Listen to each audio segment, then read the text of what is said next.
দর্শক, চট্টগ্রামের মিরের সরাই অর্থনৈতিক অঞ্চল পরিদর্শন করবে বিদেশি বিনিয়োগকারীরা। এই বিষয়ে আরো জানাতে চট্টগ্রাম থেকে সরাসরি যুক্ত হচ্ছেন সহকর্মী সিনিয়র করেসপন্ডেন্ট আরিজ আহমেদ।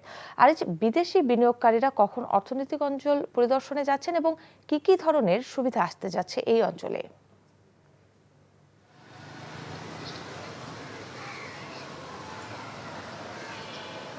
কাকলি, চট্টগ্রামের যে দুটি অর্থনৈতিক অঞ্চল আছে এর মধ্যে একটি কোরিয়ান ইপিজেড রপ্তানি প্রক্রিয়াকরণ অঞ্চল, এটি অবস্থিত চট্টগ্রামের আনোয়ারা এলাকায়, এবং আরেকটি অর্থনৈতিক অঞ্চল সেটি মিরসরাই। এইখানে আজকে এখন থেকে আর কিছুক্ষণ পরে প্রায় 60টির বেশি বিদেশি বিনিয়োগকারীর একটি ফ্লাইট চট্টগ্রাম শাহ আমানত আন্তর্জাতিক বিমানবন্দরে অবতরণ করার কথা, এবং এরপরে তাদেরকে নিয়ে যাওয়া হবে প্রথমে কোরিয়ান ইপিজেড এলাকায়, যেটির মালিকানাধীন ইয়াংওয়ান, এবং এটি দক্ষিণ কোরিয়ার একটি মালিকানাধীন ইপিজেড এলাকা।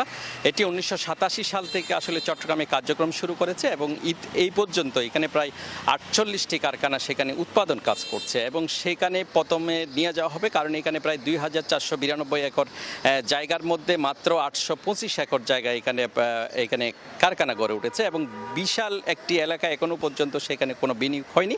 সেই কারণে যে বিনিয়োগ সম্মেলন হচ্ছে সেই সম্মেলনকে সামনে রেখে বিদেশি বিনিয়োগকারীরা সেখানে পরিদর্শন করা হবে, এবং বিডার পক্ষ থেকে যেটা বলা হয়েছে এখানে যেই চট্টগ্রামে যারা বিনিয়োগ করবেন তাদেরকে মূলত চট্টগ্রামে আনা হচ্ছে, এবং বিনিয়োগ সম্মেলনকে কেন্দ্র করে এই বিদেশি বিনিয়োগকারীরা যদি চট্টগ্রামে তাদের জায়গা এবং পরিবেশ যদি পছন্দ হয় তাহলে বিদেশি বিনিয়োগকারী এখানে বিনিয়োগ করবেন। আপনি জানেন যে এছাড়া চট্টগ্রামের যে মিরসরাই অর্থনৈতিক অঞ্চল আছে সেখানে প্রায় 30,000 একর জায়গা আছে, এবং ইতিমধ্যে মাত্র 11টি কারখানা সেখানে কাজ শুরু করেছে, তবে এখনো পর্যন্ত বিশাল একটি অংশ সেখানে কোনো উন্নয়ন হয়নি বা কারখানা গড়ে ওঠেনি, সেখানেও নিয়ে যাওয়া হবে, এবং প্রথমে বিনিয়োগকারীদেরকে নিয়ে যাওয়া হবে আনোয়ারা ইপিজেড এলাকায়, এবং সেখান থেকে সেই প্রদর্শনের পরে তাদেরকে মিরসরাই নেওয়া হবে, এবং রাত্রে আবার তাদের একই ফ্লাইটে করে ঢাকা ফেরার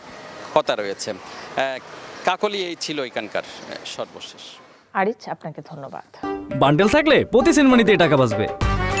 বিকাশ সেনমানি বান্ডেল কিনে জিতুন প্রতি লেনদেনে।